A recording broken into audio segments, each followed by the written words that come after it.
it's a shape here. We will try to make the changes around it. Let's create a design there.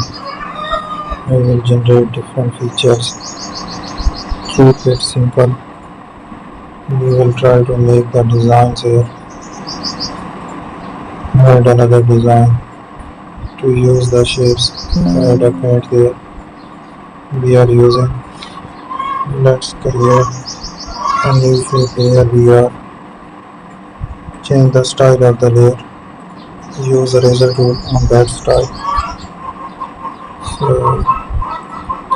make a round rectangular shape to cover up the whole editing canvas. We are using there. We can add a paint onto the lines.